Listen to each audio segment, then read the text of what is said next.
Hello friends, and welcome back to this revision session of chapter number 6, that is Internet Ethics and Safeguard. I hope you have enjoyed your short vacation. Now moving on to the previous topics which we had learnt, let us revise. The first topic is what is Internet. Now as you all know, the Internet is also called as net, and as I had explained earlier, like it was started during the Second World War by the American defense system known as DARPANET. ARPANET means American Research Program Agency Network or Project Agency Network. Net means network.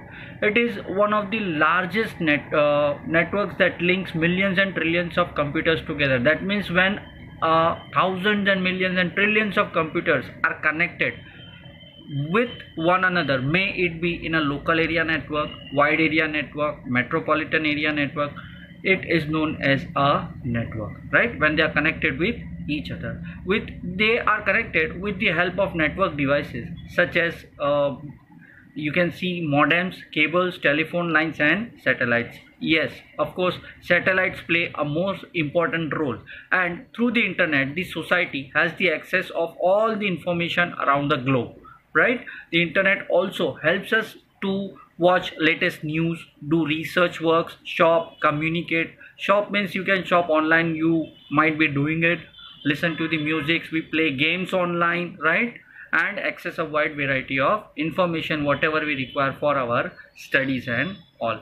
So moving on, we should protect ourselves from the potential threats on the internet. Now what should we do? The first thing is protecting means understanding and preventing a number of security and privacy problems while using internet. Children, we do not focus on the privacy policy of certain internet websites, like they might give us the message of the privacy policy wherein we need to click OK if we agree to their privacy policy, right? So if we don't agree, they won't allow us to move further. But before entering the website, we should see whether what conditions they are giving us or asking from us, what permissions they are asking. That might be a fake website, so be aware of such websites. Now if you do not take measures to protect yourself from potential threats in the cyber world, you and your computer would become a target of cyber crime. Now children, you know what is a cyber crime? A crime which is being committed by a person through the internet is known as the cyber crime, and the world in which we use this internet is known as the cyber world. Now cyber crimes are those instances, as I said, where a person accesses your computer with malicious reasons. Malicious means wrong intentions. Let us learn them one by one. The first one is spyware. Spyware is a software program that gets installed on your computer without your knowledge or consent. It can be downloaded from many resources, from websites, from emails, from instant messages, from file sharings, and you will not be able to know when it is being installed in your computer secretly, right? It gathers your information and then sends it to the virus author. We had already learnt about it. This program secretly gathers the last line, as we can see, from your computer, steals your passwords, display advertisements, and takes control of your web browser, right? Now what should we do in order to prevent spyware, right? The first thing is use an internet security program to protect your computer from spyware and other security risks. Internet security program, again, if you have an antivirus, licensed antivirus, it will protect it. Install a personal firewall that comes with the operating system, a software that protects network resources from outside intrusions. Intrusions means attacks. Virus attacks से हमें बचाता है. Do not accept or open any doubtful error dialog box from within the browser, such as the advertisements which you can see over here. It can be a fake advertisement wherein if you click, your personal informations or your PC's access can be given indirectly to that person, and you won't know that that person is accessing your system. The next point, do not accept free deals because spyware may come as a part of free deal offer. As I said, Do not click on any of the advertisements until you have been guided to do so and until you know it is a safe website. Always carefully read the end user license agreement EULA during the installation and cancel if the other programs are being installed as a part of the desired program. Children, whenever you install say for example any game or any software, there is an option which comes, I agree to the user agreement, user's license agreement, right? So by clicking or tick marking in that checkbox, you are accepting their terms and conditions of that particular software. Please read it and then only, otherwise there might be certain softwares wherein you will be giving them the access of your computer or the files of your computer to that particular software. So before installing it, don't just click next and finish. Read the user information, license information, and then only go ahead. Moving on, pop-up ads, the next topic. Pop-up ad is a sort of advertisement that disturbs the web browsing by appearing again and again in a separate browser window, right? You might be knowing it, as you can see over here, and they are irritating and maybe dangerous, as clicking items in the pop-up window can cause spyware or viruses to be installed on your computer, and that too without any knowledge, right? So don't click on such ads, close them. What precautions can we take against pop-up ads? Now, generally there is only one precaution. You can use a pop-up blocker. That is a software you can install from the net, but again be sure you are downloading it from a safe website, right? Or you can do the settings also, right, which are being shown over here. You can go to the internet settings from your browser and you can block or increase the security level, which will block the pop-up. As you can see in the figure on the right hand side, there is an option of pop-up blocker, the firewall settings, right? So you can block that pop-up from there. The next slide shows us about spam. Spam, also known as junk mail or unwanted mails, right? As you can see, if you are having a Gmail account, it might have spam. It also has another name known as junk. It is a folder or a place, right? Let us learn about it, wherein we get unwanted mails, right? These are directly being, or which the server finds it malicious. Let us learn. Email spam is also known as junk mail. It involves sending unwanted messages by spammer to a large number of recipients. Now, what is a spammer? Spammer is a person who just sends the mail on the internet, keeps it on the internet, and sends it to all the email addresses of a particular email service provider, right? When you open it, it might contain a virus, or it might give an access to your computer to that person, but unknowingly you might not know it, and that person might get the access of your computer. So don't open any spam messages, and if you think it is, please verify it. I mean, if it is necessary, please verify it and then only open it. The next, it is aimed at obtaining sensitive personal information. It is a common trick by spammers to get their email to pass through spam filters without detection. As I said, you won't be knowing, and that spammer might get a login or an access to your computer and your data might be stolen. The next is precautions against spam. Now, sign up for email filtering through your ISP or use an anti-spam program, right? ISP means the internet service provider, right? These persons, those who are providing internet, they generally have these spam filters, and they have those firewalls which protect most of the spams, but still you should be aware of such spams. And anti-spam program, it comes along with most of the licensed antivirus programs. So do not click links in spam or reply to spam for any reason. If you click, then you will open that particular message and it will give the access to the spammer directly. If you suspect an email is spam, do not respond to it, just delete it. No need to open it because it might contain a virus, right? Keep your security software up to date. As I said, antivirus, it should be updated daily, right? So these are few precautions. Now let us move further. What is phishing, right? The word might seem similar right? FISHING, that is phishing, means going to catch a fish. But this phishing is something different. Let us see.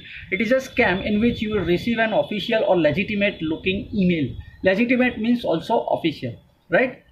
Email message that attempts to obtain your personal or financial information. You might get a message that you have won so and so lottery, so you need to give your particular personal information, give your debit card information, credit card information. Please don't do it, right? It is just a scam, right? Requesting you to update your credit card numbers, bank account numbers, passwords, or other private information.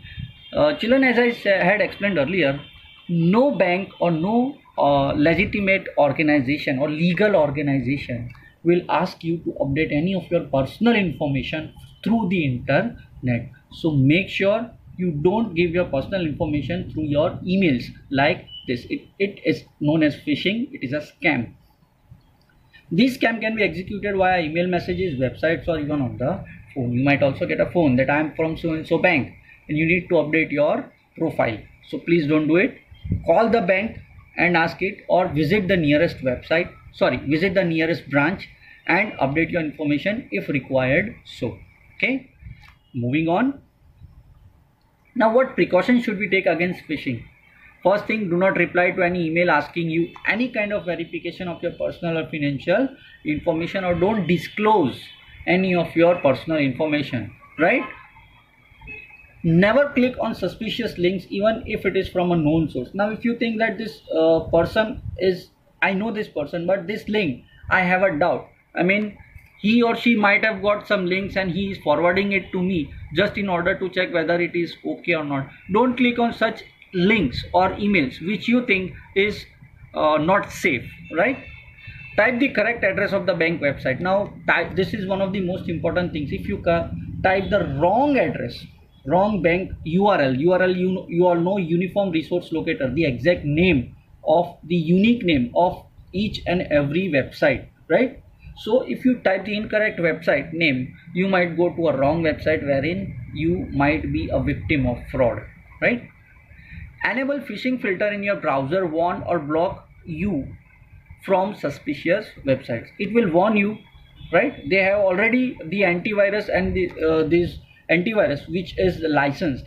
Already they have most of the list of these phishing websites, right? So you can enable phishing filter from there. Now the next topic is virus. We already learned the full form of virus, or virus stands for Vital Information Resource Under Siege, right? They are the programs that are deliberately generated, children, to corrupt or steal your data, to damage your data, right? And programs residing in the computer. A programmer who creates a virus is known as a virus author. Now, what precautions should we take in order to stop these viruses to enter our computer? Do not start a computer with a removable device such as a flash drive or CD or DVD. Flash drive means pen drive, right? That pen drive or CD DVD might contain a virus. If the operating system gets infected with it, you will not be able to open even the operating system, right? Never open an email attachment you are expecting or from an unknown source, right? You're not expecting an email and all of a sudden you get an email, right? If your friend is also unexpectedly sending you, please verify it, right? And then only open it. Never trust an email message or websites that ask you to update, confirm sensitive information such as your bank account number, credit card details, or account password. Children, as I said, no legal company or organization will ask you to update any of your personal information through the internet, right? So moving on further, still there are a few more precautions. Always download software and files from trusted websites. Never ever download any kind of softwares from the untrusted sources. That means if you search on the internet for few games, then you should always see that those websites are safe for downloading the software or programs.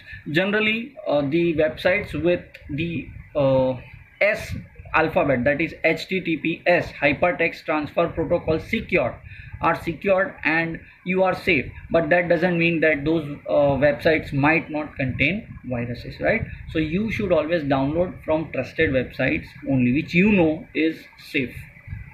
Now install a licensed antivirus programs on all your computers and update its virus signatures regularly. As I said, you should update your antivirus programs time to time. Stay alert for all kind of viruses and hoaxes. You should always know and have that thing in mind. Okay, no, means I should not visit certain websites wherein my computer might get infected with the viruses, right? You should be alert and scan all the downloaded programs for viruses and other malware, right? You should scan the programs before installing them. Keyloggers and precautions against it. What is a keylogger? A keylogger or a keystroke logging is a type of software that gets installed very easily and often found on public computers. Generally, it is found on in computers of cyber cafe. It records the keystrokes you make to enter the data in the computer in a hidden file, right? You will not be knowing that whatever letters you are typing. So it is many times and mostly it is suggested never to access your online transactions, banking transactions through the cyber cafes. You can be a victim of a keylogger software, right? Now what precautions can we take? Avoid checking your email or performing banking activities on public computers. As I said, these computers may be running keyloggers which record keystrokes in a hidden file and other tracking software. Now if you are using a public software for critical activities, be certain to sign out of any password protected website and also to clear the browser history. Once you clear the browser history, most of the keystrokes will be cleared, right? But still, it is preferable that you should not use a public computer for personal information, say for any banking transactions and all. Now that's it. So that's it for now. We'll be continuing with the next lecture.